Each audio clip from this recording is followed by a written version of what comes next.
राधे राधे मित्रों, 20वां अध्याय ऋषि दुर्वासा द्वारा भगवान की माया एवं गोलोक में श्री कृष्ण का दर्शन तथा श्री नंद नंदन स्तोत्र। तो विलंब ना करते हुए शुरू करते हैं मित्रों। श्री नारद जी कहते हैं, राजन, एक दिन मुनि श्रेष्ठ दुर्वासा परमात्मा श्री कृष्ण चंद्र का दर्शन करने के लिए ब्रजमंडल में आए। उन्होंने कलिंदी के निकट पवित्र बालका में पुलिन के रमणीय स्थल में महावन के समीप भगवान कृष्ण को निकट से देखा। वे शोभाशाली मदन गोपाल बालकों के साथ वहां लौटते, परस्पर मल्ल युद्ध करते तथा भांति भांति की बालोचित लीलाएं करते थे। इन सब कारणों से वे बड़े मनोहर जान पड़ते थे। उनके सारे अंग धूल से धूषरित थे, मस्तक पर काले घुंघराले के शोभा पा रहे थे। दिगंबर वेश में बालकों के साथ दौड़ते हुए श्री हरि को देखकर ऋषि दुर्वासा के मन में बड़ा विस्मय हुआ। वो मन ही मन कहने लगे, क्या ये सच में षड्भेद ऐश्वर्य से संपन्न ईश्वर ही है? फिर ये बालकों के साथ धरती पर क्यों लौट रहा है? मेरी समझ में केवल नंद का पुत्र है, परात्पर श्री कृष्ण नहीं है। श्री नारद जी कहते हैं, राजन, जब महामुनि दुर्वासा इस प्रकार मोह में पड़ गए, तब खेलते हुए श्री कृष्ण स्वयं उनके पास उनकी गोद में आ गए, फिर उनकी गोद से हट गए। श्री कृष्ण की दृष्टि बाल सिंह के समान थी। वे हंसते और मधुर वचन बोलते हुए पुनः मुनि के सम्मुख आ गए। हंसते हुए श्री कृष्ण के श्वास से खींचकर मुनि उनके मुंह में समा गए। वहां जाकर उन्होंने एक विशाल लोक देखा, जिसमें अरण्य और निर्जन प्रदेश भी दृष्टिगोचर हो रहे थे। उन अरण्यों में भ्रमण करते हुए मुनि बोल उठे, मैं कहां से यहां आ गया? इतने में ही उन महामुनि को एक अजगर निगल गया। उसके पेट में पहुंचने पर मुनि ने वहां सातों लोकों और पातालों सहित समूचे ब्रह्मांड का दर्शन किया। और मित्रों, ये सब भगवान जो बाल स्वरूप में कृष्ण हैं, उन्हीं के मुंह में प्रवेश होने के बाद ऋषि दुर्वासा के साथ घटित हो रहा है। तो ध्यान से सुनना, प्रभु की माया कितनी विचित्र है कि जो देवादिदेव महादेव के अंश अवतार ऋषि दुर्वासा को भी मोह में डाल दिया, तो हम और आप क्या चीजें। उन द्वीपों में भ्रमण करते हुए ऋषि दुर्वासा मुनि एक श्वेत पर्वत पर ठहर गए। उस पर्वत पर शतकोट वर्षों तक भगवान का भजन करते हुए वे तप करते रहे। इतने में ही संपूर्ण विश्व के लिए भयंकर नैमित्तिका प्रलय का समय आ पहुंचा। समुद्र सब ओर से धरातल को डुबाते हुए मुनि के पास आ गए। दुर्वासा मुनि उन समुद्रों में बहने लगे। उन्हें जल का कहीं अंत नहीं मिलता था। इसी अवस्था में 1 सहस्त्र युग व्यतीत हो गए। तदंतर मुनि एकाणव के जल में डूब गए। उनकी स्मृति शक्ति नष्ट हो गई। फिर वे पानी के भीतर विचरने लगे। वहां उन्हें एक दूसरे ही ब्रह्मांड का दर्शन हुआ। उस ब्रह्मांड के छिद्र में प्रवेश करने पर वे दिव्य दृष्टि में, क्षमा चाहेंगे मित्रों, वे दिव्य सृष्टि में जा पहुंचे। वहां से उस ब्रह्मांड के शिरोभाग में विद्यमान लोकों में ब्रह्मा की आयु पर्यंत ऋषि दुर्वासा विचरते रहे। इसी प्रकार वहां एक छिद्र देखकर श्री हरि का स्मरण करते हुए वे उसके भीतर घुस गए। घुसते ही उस ब्रह्मांड के बाहर आ निकले। फिर तत्काल उन्हें महती जलराशि दिखाई दी। उस जलराशि में उन्हें कोटि कोटि ब्रह्मांडों की राशियां बहती दिखाई दी।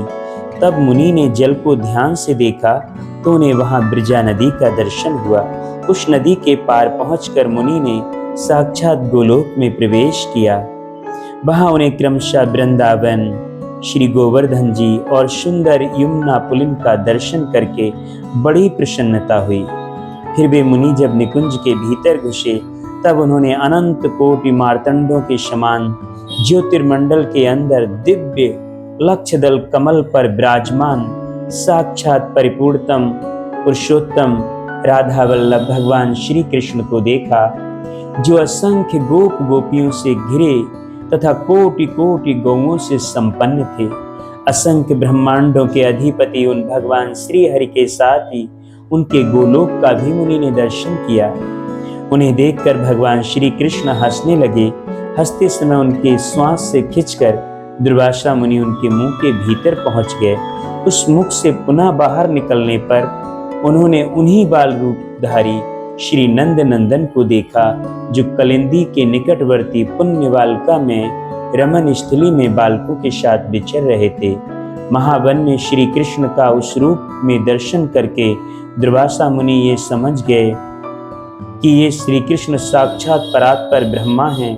फिर तो उन्होंने श्री नंदन को बार बार नमस्कार करके हाथ जोड़कर कहा, मित्रों, जब भगवान की माया से मोहित होके उन्हें समझ में आ गया कि ये परम ब्रह्म परमेश्वर आदि अनंत अनंत कोटि ब्रह्मांडों को अपने रूप में धारण करने वाले स्वयं परमात्मा ही हैं, तब उन्होंने प्रभु से कहा, जिसके नेत्र नूतन विकसित शतदल कमल के समान विशाल हैं, अधर बिंबा फल की अरुणिमा को तिरस्कृत करने वाले हैं तथा श्रीअंग सजल जलधर की श्याम मनोहर कांति को छीन लेते हैं, जिनके मुख पर मंद मुस्कान की दिव्य छटा छा रही है तथा जो सुंदर मधुर मंद गति से चल रहे हैं, उन बाल्यावस्था से विलसित मनोज्ञ श्री नंद नंदन को मैं मन से प्रणाम करता हूँ। जिनके चरणों में मंजीर और नुपुर झंकृत हो रहे हैं और कटी में खनखनाती हुई नूतन रत्न निर्मित कांची शोभा दे रही है, जो वग्नखा से युक्त यंत्र समुदाय तथा सुंदर कंठहार से सुशोभित हैं, जिनके भाल देश में दृष्टि जनित पीड़ा हर लेने वाली कज्जल की बेंदी शोभा दे रही हैं तथा जो कलिंद नंदिनी के तट पर बालोचित क्रीड़ा में शलंगन हैं, मैं उन श्री हरि की वंदना करता हूँ।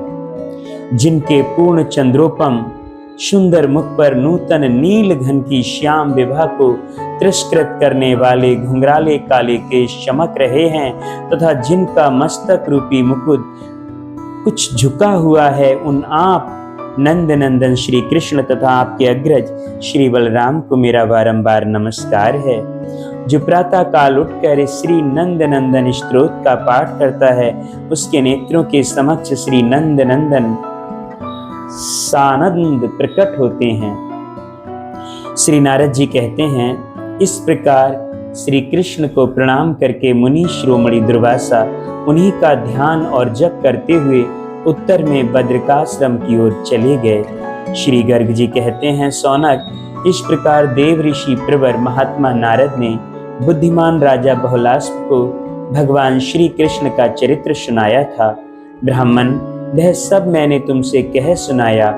भगवान का सुयश कल कलुष का विनाश करने वाला, धर्म अर्थ काम और मोक्ष चारों पदार्थों को देने वाला तथा दिव्य है। अब तुम और क्या सुनना चाहते हो? सौनक बोले, तपोधन, इसके बाद मिथिला नरेश बहुलास्प ने शांत स्वरूप ज्ञानदाता महामुनि नारद से क्या पूछा, वही प्रसंग मुझसे कहिए। श्री गर्ग जी ने कहा, शौनक, ज्ञानदाता नारद जी को नमस्कार करके मानदाता मैथिल नरेश ने पुनः उनसे श्री कृष्ण चरित्र के विषय में जो मंगल का धाम है प्रश्न किया, वो मैं आपको बताता हूँ। श्री बहुलास्प ने पूछा, प्रभु, परम आनंद विग्रह साक्षात भगवान श्री कृष्ण ने इसके बाद और कौन सी विचित्र लीलाएं की, यही मुझे बताइए। पूर्व के अवतारों द्वारा भी मंगलमय चरित्र संपादित हुए हैं, इस श्री कृष्ण अवतार के द्वारा इसके बाद और कौन कौन से पवित्र चरित्र किए गए, ये सब बताइए। राजा बहुलास्प की बात सुनकर मित्रों, श्री नारद जी ने कहा, राजन, तुम्हें अनेक साधुवाद हैं, क्योंकि तुमने श्री हरि के मंगल में चरित्र के विषय में प्रश्न किया है। वृंदावन में जो उनकी यशोवर्धक लीलाएं हुई हैं, उनका मैं वर्णन अवश्य करूंगा। यही गोलोक खंड अत्यंत गोपनीय और परम अद्भुत है। गोलोक के रासमंडल में साक्षात श्री कृष्ण ने इसका वर्णन किया था। इसे श्री कृष्ण ने निकुंज में राधिका को सुनाया और श्री राधा रानी ने मुझे इसका ज्ञान प्रदान किया है। फिर मैंने तुमको वह सब सुना दिया। यही गोलोक खंड का वृतांत संपूर्ण पदार्थों को देने वाला उत्कृष्ट साधन है। यदि ब्राह्मण इसका पाठ करता है तो वह संपूर्ण शास्त्रों के अर्थ का ज्ञाता होता है। क्षत्रिय इसे सुने तो वह प्रचंड पराक्रमी चक्रवर्ती सम्राट होता है। वैश्य सुने तो वह निधिपति हो जाए और शूद्र सुने तो वह संसार के बंधन से छुटकारा पा जाए। जो इस जगत में फल की कामना से रहित होकर इसका पाठ करता है वह जीवन मुक्त हो जाता है। जो सम्यक भक्ति भाव से युक्त हो नित्य इसका पाठ करता है वह भगवान श्री कृष्ण चंद्र के गोलोक धाम में जो प्रकृति से परे है पहुंच जाता है। मित्रों, इस प्रकार श्री गर्ग संहिता में गोलोक खंड के अंतर्गत नारद बहुलाश्व संवाद में दुर्वासा जी के द्वारा भगवान की माया का दर्शन तथा श्री नंद नंदन स्तोत्र का वर्णन नामक 20वां अध्याय पूरा हुआ। कल और गोलोक खंड संपूर्ण हुआ। राधे राधे मित्रों। श्री राधा कृष्णाभ्याम नमः। श्री वृंदावन खंड प्रथम अध्याय। सनंद का गोपों को महावन से वृंदावन में चलने की सम्मति देना और ब्रजमंडल के सर्वाधिक महात्म्य का वर्णन करना। तो मित्रों, कल श्री वृंदावन खंड के प्रथम अध्याय के इसी दिव्य सनंद का गोपों को महावन से वृंदावन में चलने की सम्मति देना और ब्रजमंडल के सर्वाधिक महात्म्य का वर्णन करना के बारे में विस्तार से वर्णन करेंगे। तब तक के लिए राधे राधे, जय श्री कृष्णा। अपना ख्याल रखिएगा और हर क्षण राधे राधे, जय श्री कृष्णा। राधा वल्लभ श्री हरिवंश प्रभु की धुन में मस्त रहिएगा। जय जय श्री राधे।